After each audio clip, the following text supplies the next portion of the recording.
नमस्कार मो किचन को आपण मानक स्वागत। आज आसतु बनइबा कोसला सागर तरकारी।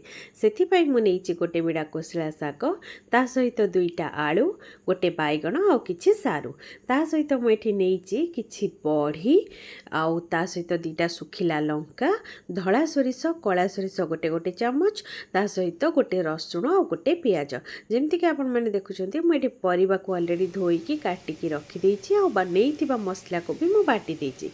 से बटा मसलार आम एबे किछि सुखिला गुंड मसला ऐड करदबा जेमती कि गोटे चामच हलदी गुंड गोटे चामच कश्मीरी लाल मिर्च आउ ता सहित गोटे चामच जीरा गुंड आपण लंका गुंड आपण हिसाब से ऐड करेंगे कारण ऑलरेडी तरकारी रे लंका बटा होईची। एबे आम बड़ी छाणी गोटे कड़े बसई से ऐड करदबा सोरिष तेल को गरम होगापी छाड़ीदबा। यही तरकारी आप सोरिष तेल बनइले रिफाइन अपेक्षा अधिका टेस्ट लगे। आपड़ चाहिए रिफाइन भी बनई पारे किंतु मु सजेस्ट करी आपड़ सोरिष तेल बनातु जमती कि आपण मैंने देखिपे आम बड़ी ये अलरेडी हो जाता मुझे छाणिकी गोटे जगार रखीदेली से सामान कड़े आउ टिके सोरिष तेल दे एबे ऐड करदेली गोटे चामच पंचु फुटण ता सहित ये गोटे सुखिला लंका आउ काटिकी रखिथिबा पियाजटा आमर हल्का ब्राउन हैला परे आमे काटिकी जो रखी सारू आलू को एठी ऐड करदबा। सारू आलू को आमे एठी तेल रे कि समय पे कसी नबा कारण आपण मन जानिचंती सारू रे टिके लाळ अंश थाए आ से लाळ अंशटा न कटिले तरकारीर टेस्टटा खराब हो जाए तो नाळ अंशटा कटिगला टेस्टटा टिके बढ़ी जाए था। एबे आपण मैंने जमी देखुंत कि मो आलू आ सारू ये अलरेडी कसी हो जाता मुझे बाटिकी नहीं मसला पाखापाखि गोटे ग्लास पाखापाखि पानी दे दी 5 मिनिट सिझापी छाड़ीदेली।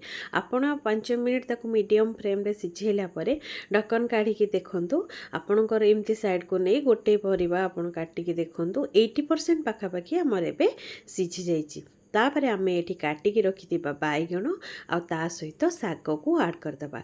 आम प्रथम एपर्यंत तरकारी रे लुण पकेने आम यही जगार से लुण पकई देकी आपको आउ 5 मिनिट सिझापी छाड़दबा। आपण मैंने यही तरकारी को शीत दिने स्पेशली बनईकी खातु यहाँ अन्य दिन अपेक्षा बेसी टेस्टी लगे कारण कोसला शाग अलग सीजन भी मिल जाए बट शीत दिन कोसलार टेस्ट टे अलग थाए। आपण को शीत दिन स्पेशल तरकारी भी कहींपारे। एबे देखुंत जमी मो परिवा गुड़ा अलरेडी परफेक्टली सिझी जाइए मो तरकारी पूरा बनी जाइए।